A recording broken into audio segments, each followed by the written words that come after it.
E mbrëmjen e djeshme nisi spektakli më i madh në vend Big Brother VIP Kosova 4. Formati gjigant përveç ndryshimeve drastike në shtëpinë më të madhe në vend është kujdesur të sjellë një kast të veçantë me karaktere nga më të ndryshme duke premtuar një sezon dinamik dhe surpriza të vazhdueshme. Po ashtu këtë vit opinionet rreth banorëve do t'i ndajnë dy gra. Olta Gjigari është rikthyer edhe këtë edicion, ndërsa Leonora Jakupi është ulur për herë të parë në karrigen e opinionistes.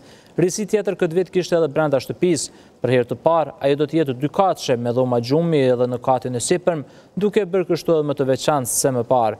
I papritur ishte momenti kur teologja Iqbal Huduti anuloi hyrjen në shtëpinë më të famshme në vend për shkak të përkeçimit të shëndetit të bashkëshortit të saj. Megjithatë, plot 19 banorë bën pjesë e edicionit më të ri të Big Brother VIP Kosova, e vëllai i madh i çoi në nominim që të gjithë menjëherë.